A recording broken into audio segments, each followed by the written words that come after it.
All right, we're learning Pirki Avot, the chapters of the fathers. It's called the Ethics of the Fathers, and these are words, holy words of wisdom from the holy rabbis that were the ones that wrote the Mishnah and the Talmud, though that are disparagingly called the Pharisees, right? The Pharisees, the Pharisees. These were really holy people, and like we said so many times before, they had the power to raise the dead. And they had a lot of enemies, and they had a lot of, as we can see from the name that they're given now by their enemies, the enemies are still here today. And they had to make a big battle against these enemies, and the way that they did it was through education. So they had to remind the people not to be drawn after false ideas and false arguments and false opinions and impressions and peer pressure and all of the opposition and the scoffing of the enemies around them, because the Jews were vastly outnumbered. And even in the Jewish people, the number of observant Jews was usually less than the ones that were not observant, or the ones that were against being observant. Okay, so we learned. Let's see, here we have Mishnah Dalet. We're now on Mishnah Dalet. We're on, but just let's take a small trip back over here. 1 second. All right, here. So if we remember, how did it start off? That Moses got the Torah from Mount Sinai, and he gave it to Joshua. And Joshua, he passed it down to what's called the elders. Those were especially what we call the shoftim, the judges. And they gave it to the prophets. And the prophets, they gave it to, we know the words of the prophets, they gave it to the men of the great assembly. Right, that's what we said. And the great men of the great assembly, they gave it, the last of them was Shimon HaTzadik. And he said like this: there's three things that the world stands on. Three things that the world stands on. Now here we have the whole world is against the Jews, right? The whole world is against the Jews, and also from within. This is in the second temple. The first temple was destroyed because the majority of the Jews just, they could care less. They didn't want to have anything to do with what God said. And the second temple was the same thing. That was the whole thing of Hanukkah, where the Jews were becoming like Greeks. How do you say, Hellenizing and all. So there was the world. The world says, what do you have to be different than the whole world? So Shimon HaTzadik said, this whole world that you see, that the Greeks are ruling and all this stuff. Well, the fact is, it's all just a big, a mirage. What's going on over there? The world is very real, but not what you think. Don't be impressed by false things. What's keeping the world going are three things: Torah, avoda, prayer, and gemilat chasadim, and doing acts of kindness.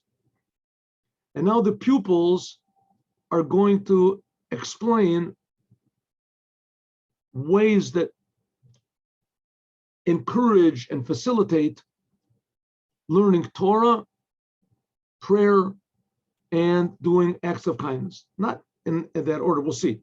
First of all, prayer, serving God. Serving God. That's the next mission. Here we go. Ready? One of the pupils of Antignos Isochasi says, where is it? Shimon HaTzadik, I'm sorry. One of the pupils of Shimon HaTzadik, who was his pupil, was Antignos Isocho. And he gave the advice on avoda, how to serve God. Remember we said Torah, avoda, gemilat chasadim. He gave the advice on serving God. How you should serve God?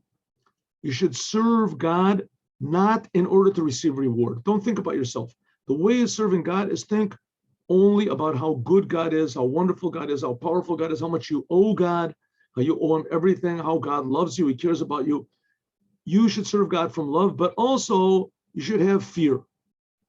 Also have fear of God, that you don't want to get too loose with God, but you have to do the roles. That's service. Okay, that's avoda. Next, we're going to have Torah. He had two pupils. Antigonus at Ish Socho, he had two pupils. Now, from Antigonus Ish Socho, he was a great person, talked about serving, but he had that what he said, that you should serve God, not in order to receive reward. So he had two pupils that were big troublemakers, and one of them became very famous in his his school of troublemaking, and that was called Saduk. Then he made the Tzadukim. In the modern day, they're called the Sadducees. These were very evil people, and they tried to stop the building of the second temple also. Because all this is we're talking about here, these people were in their time. One second, I'm making a mistake over here. Give me 1 minute. The Tzedukim, no, that's not the Tzedukim. Those were the Karaites. I'm sorry. The Karaites, those were Karaim. They were the ones that stopped. The Tzedukim, they made big trouble through the whole entire Second Temple period. From this, they were pupils of this Antigonus Ish Socho. Okay, so Antigonus Ish Socho, so now his pupils afterwards, they're going to have to war against these Tzedukim and Beitusim. What did the Tzedukim and the Beitusim say? Don't listen to the wise men. Don't listen to the rabbis. You are also wise. Everybody's wise. The Torah was given to everybody. You make up your own explanations. Everyone can make up your own explanations, which eventually, like we said, that gave birth to Christianity, where he just said there's just no explanations at all. That the explanations all point to me being God, which that's totally the opposite of Judaism. But if everybody can make up whatever they want to, so anything goes. So that's the most ridiculous thing of all. It's saying that the Torah is saying, don't listen to the Torah. So, okay, so Yossi ben Yoezer, he is giving advice now how to learn Torah. Your house should be open to the wise men.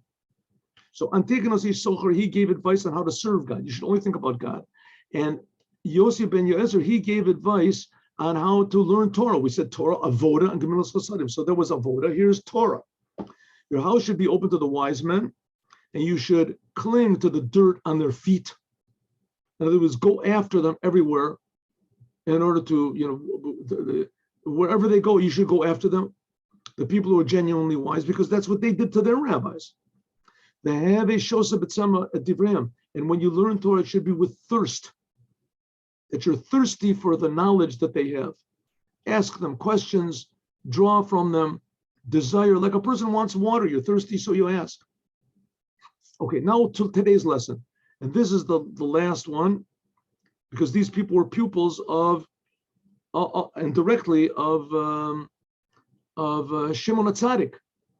So we had advice on how to avoda, and now we have advice of prayer, and now we have advice on Torah, and now we're going to have advice on Gemilat Chasadim, how to do good deeds. Yossi ben Yochanan, he said your house should be open to the poor, and poor people should be common in your house. But don't talk too much with your wife, and this means don't talk too much with your wife about giving charity. You talk to her, but not too much, because women can be sometimes very stingy. The people that I know, it's exactly the opposite. The men are stingy and the women aren't. But okay, especially when it comes to guests, because the women sometimes in the house, they don't want the house to get too messy, and they don't want it to be too unruly. And in a way, it's a good thing, because if you start taking in really crazy guests, then eventually you yourself are going to have to find a different place to live. But nevertheless, your house should be open to the poor, and you shouldn't talk too much to your wife about unnecessary things. How much more so be'eshet chavero and other people's wives, right? Don't talk to them at all. You can say hello, how are you? Yes, but right? Not even how are you? Hello, good morning, right? If something was wrong or something, ask her husband, how was your wife doing? From here, the rabbis say, anytime that a person speaks too much with women, that he causes bad to himself, and he stops himself from learning Torah. And in the end, it could be that he will inherit Gehenom, hell. Okay, what is the, let's see, Bar Tanura say about this? This is pretty strange, because in fact, the matter is that it's a good thing to talk to your wife. right? It's a good thing for how do you say, harmony. There should be harmony in the house, etc. So let's see what this means. It means this comes to teach you that some people say that it's talking about a woman, his wife, when she's not permissible to him. Right? There's times when the woman's menstruation, there's laws of that in family purity. Then he shouldn't talk too much, shouldn't encourage too much closeness. But really, the fact is, a person should not, here he's saying the person should not devote more time to his wife than he does to Torah and the commandments. And it shouldn't be life is not just for your own pleasure. So let's see Rashi. Rambam. The Rambam says it's known that if person speaks too much with women, genuinely, it will bring to improper thoughts. Therefore, don't speak with him too much because it'll cause bad to himself. Okay, nowadays, listen, this is certainly true, no doubt about it. To speak just loosely with women, but to speak with them matters of Torah and commandments. And a lot of it depends on where you speak. To speak with a woman in public, other people can see, so that's nowhere near as bad or tempting or whatever to a person. Another, you're not supposed to talk to women in the street, in public.